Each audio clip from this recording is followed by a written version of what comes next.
In my prior video, I shared with you the 6 proven methods that you can use to amass financial abundance, starting with the rarest to the most common. If you haven't watched it yet, I urge you to do so. I'll leave a thumbnail at the end of this video. In this video, I'm going to dive deeper into the most common method that people around the world use to amass financial success. Hi, this is Lode with your money blog, where smart money starts with you. As always, welcome. If you're new here, I appreciate you being here, and I hope that I give you some insightful information. And if you're returning, thank you. I truly do appreciate you being loyal to me. So let's get into this. The most common method, or method number 6, that people around the world use to produce financial abundance is starting your own business, being your own boss, being an entrepreneur. I know that may not be for some of you what you want to hear, but that's the reality of it. And in my prior video, I gave you 3 real life examples of friends of mine who use that path to create tremendous wealth. You can do the same. And I'm going to dive much deeper into this. I'm actually going to give you, over the course of a few videos, an actual blueprint of how you can do this. But it comes with a warning. And the warning is, having your own business may well be the most common path to financial success, but is not the easiest. Make no mistake about it. It is hard. It takes commitment. It takes focus. It takes dedication. It takes perseverance. When the chips are down and you feel like throwing in the towel, it takes digging deep and continuing to go. It takes failure and starting again, for some of us more than once. But the rewards are equally great. When you make it, you have financial abundance unlike anything you can only dream of right now. And if you manage that financial abundance correctly, you will have financial success beyond your wildest dreams. You will be wealthy, literally. Millionaire status, billionaire status is not at all unfathomable. But again, beware. There are a few statistics. If this is the route you want to choose for yourself, there are a few statistics, my God, I can't talk, that you should be aware of. And those are statistics, although they are United States survival statistics of startups, they are pretty much the same around the world. Number 1, 20% of new businesses fail within the first year of starting up.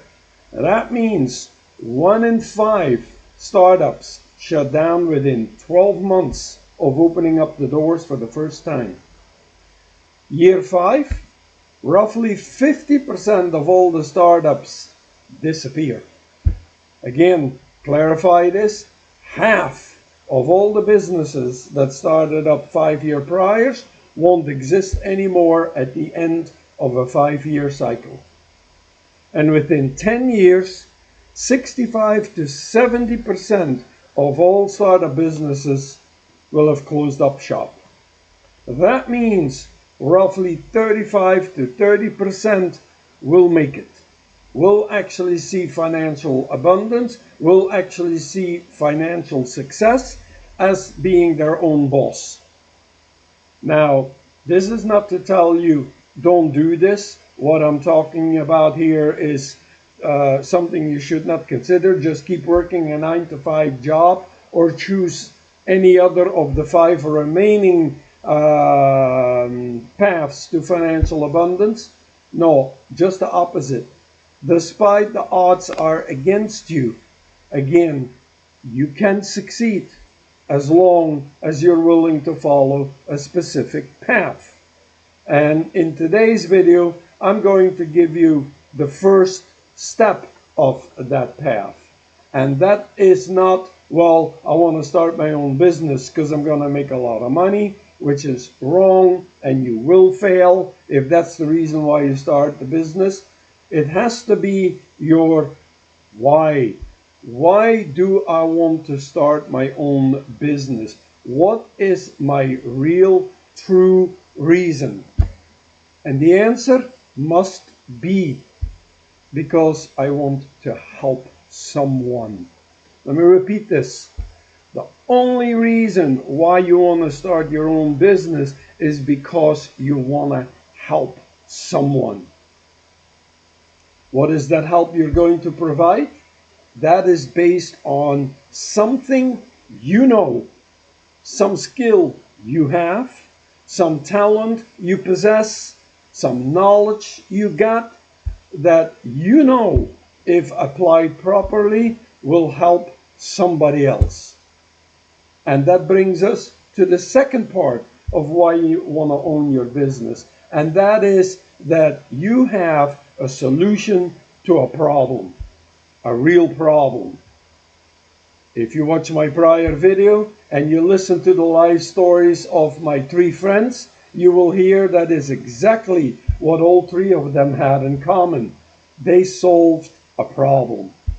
One, they wanted to legitimately help someone, and two, they wanted to solve a real problem. Now, how do you find what the problem is and what solution you have to that problem? That's by looking around you. Look at the work you do right now. What is lacking there? What are some customers complaining about?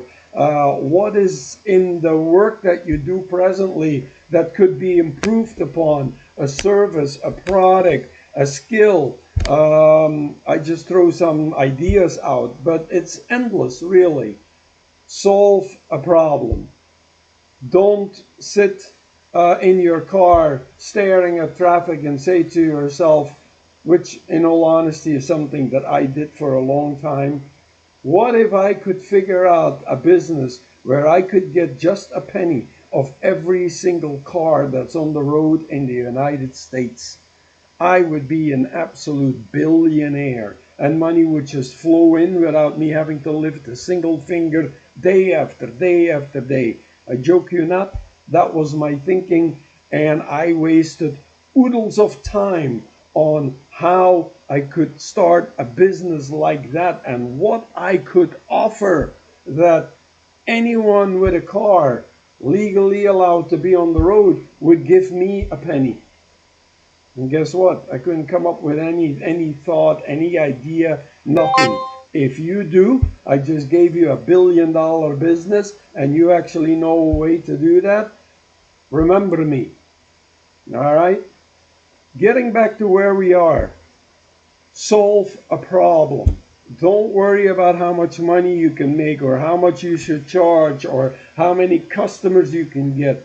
Legitimately solve a problem. And then find a solution around that problem.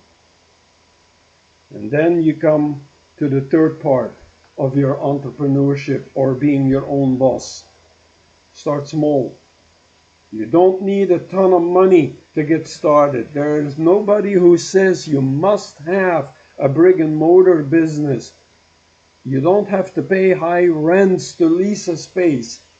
You don't need it unless you actually have some kind of tangible product. But even then, you could house it temporarily where you live. If you live in a home, you can use your garage, your backyard, set up a shack in your backyard and use that as your office. Nowadays you don't have to worry about landlines anymore. You have your cell phones for that, and you can get Wi-Fi access or internet access through your cell phone if you configure it as a router, which most smartphones these days are very well capable of doing. So you don't need a ton of money. Just start. That's the main concept here. Start. Don't overthink it. Don't overanalyze it. Just do. So I'll repeat. 1, find your why. What is the problem? How can I offer a solution? What is it that I know, that I have, that I can inspire others to do, whatever it may be. That's my why. And then how can I solve the problem that people have? Jack, working at the bank as a loan officer, discovered that a lot of small businesses were turned down. That became his why. How can I help these people? And then he solved the problem. He saved up money and he got a line of credit that combined the two. And the next day he placed a tiny, tiny little one-liner ad in a local paper. And that's how Jack got started, saying he had money to lend. Lou, he, yes, spent a little bit more money by moving from Illinois, where he was from originally, to New York to accept a job as a product promoter. And that cost him money, the airline, a new place to live, whatever have you. But he followed a similar path as Jack. Once he got there working, he realized that a lot of people with a very good product that had very great potential were turned down by the marketing company because they didn't have the money, or not the money that the marketing company was asking for, at least, to promote their product. And so Lou, little by little, began to pay attention. And he started saving up his money. And 5 years into his job, after hours, he started to contact these individuals who were turned down. Some of them had no longer had the product, they'd given up. Some of them, they were now on a whole different venue. But he kept it up, he kept going. And what happened to Lou? One day he gets a phone call for a product to promote, an obscure product that nobody had ever heard of. And Lou said, okay. And within a year, the product became a household name worldwide. Turtle wax. And then there's Maya, my friend Maya, who, single mother, worked a 9-to-5 job, secretary, answering phones, filing paper, whatever her job, what she had to do, entitled, whatever her job entailed, I mean, that's the word. I said it wrong 3 times. Whatever her job entailed. And Maya at one point said, I'm 45 years old, is this it? Being a secretary all my life, answering phones? And then Maya realized, hey, you know what? I got baking skills. And all my friends brag about it.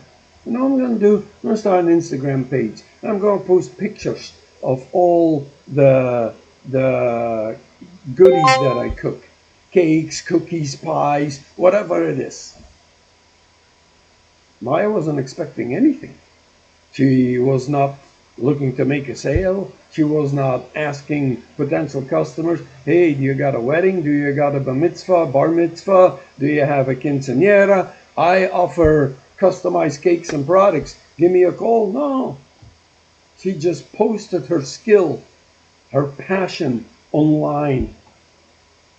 And lo and behold, the passion grew into an actual business.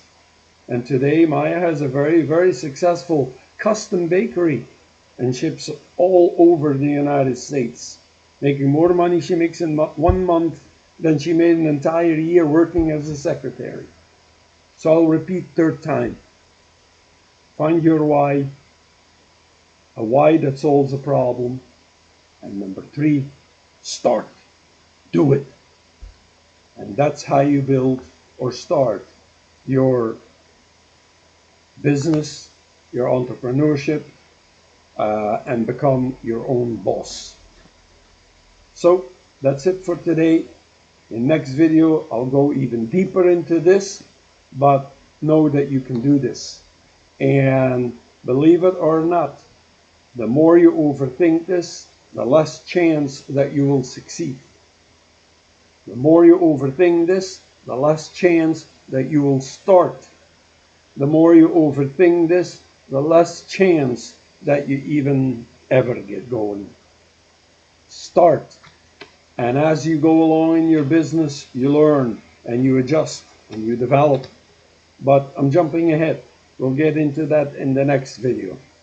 If this was helpful to you, if this information was insightful to you, please give me a like, leave me a comment what you think. If you already have a small business, I'd like to know which one it is. What is your why and what problem are you solving? Really, share it with others. You never know what may come of it. And please subscribe. I really love having you on my team. And yeah, that's it for today. This is Lode with your Money Plug signing out. See you next time. Bye.